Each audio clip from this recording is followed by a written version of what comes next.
To add a prefix to a column of numbers in Excel, you'll use a formula in a helper column to preserve your original data. Start by clicking on the column letter next to your original number column. If your numbers are in column A, click the column B header at the top of the spreadsheet. The entire column becomes highlighted.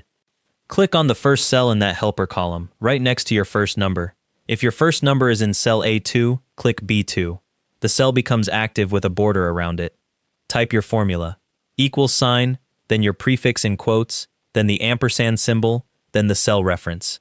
For example, to add ID dash as a prefix, type equals quote ID dash quote ampersand A2.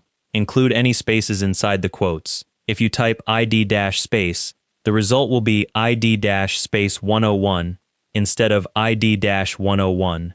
Press enter. The cell now displays your number with the prefix added. You'll see ID dash 101 instead of just 101. The formula result appears in the cell, and the formula itself remains visible in the formula bar when you select the cell.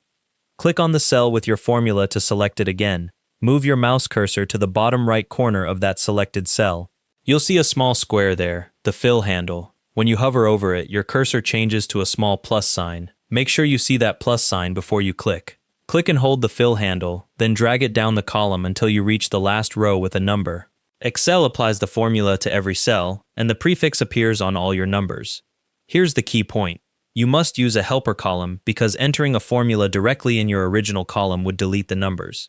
The helper column keeps your original data safe while the formula creates the prefixed versions.